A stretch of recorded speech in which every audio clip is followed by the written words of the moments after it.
ഇന്നിപ്പോൾ രാവിലെ ഉണ്ടാക്കാനായിട്ട് മാവോ കാര്യങ്ങളൊന്നും ഉണ്ടായിരുന്നില്ല കേട്ടോ. അപ്പോഴാണ് എന്തുണ്ടാക്കുന്ന ആലോചിച്ച് നിൽക്കുമ്പോഴാട്ടോ അവല് കണ്ടത്.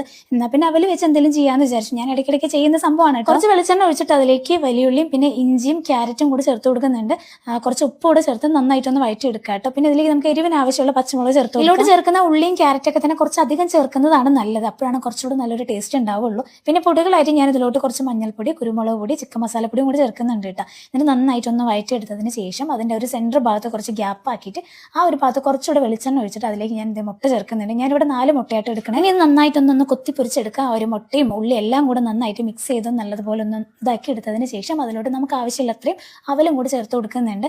എന്നിട്ട് ഈ ഒരു അവലൊന്ന് സോഫ്റ്റ് ആയിട്ട് കിട്ടാനായിട്ട് കുറച്ച് വെള്ളം ചേർക്കുന്നുണ്ട് കേട്ടോ. ഒരു 1/4 ഗ്ലാസോളം അളവിൽ വെള്ളം ചേർത്തിട്ട് നന്നായിട്ടൊന്ന് ഇളക്കി യോജിപ്പിച്ചെടുക്കുക കേട്ടോ. അപ്പോഴത്തേക്ക് അവലൊക്കെ തന്നെ നല്ല സോഫ്റ്റ് ആയിട്ട് വരും. അങ്ങനെ ഈ ഫ്ലെയിം എല്ലാം ഓഫ് ചെയ്തിട്ട് കുറച്ച് മല്ലിയിലയും കൂടി ഇട്ട് കൊടുത്ത് കഴിഞ്ഞാൽ ഭയങ്കര ടേസ്റ്റ് ഉള്ളൊരു സംഭവമായിട്ട് വരും.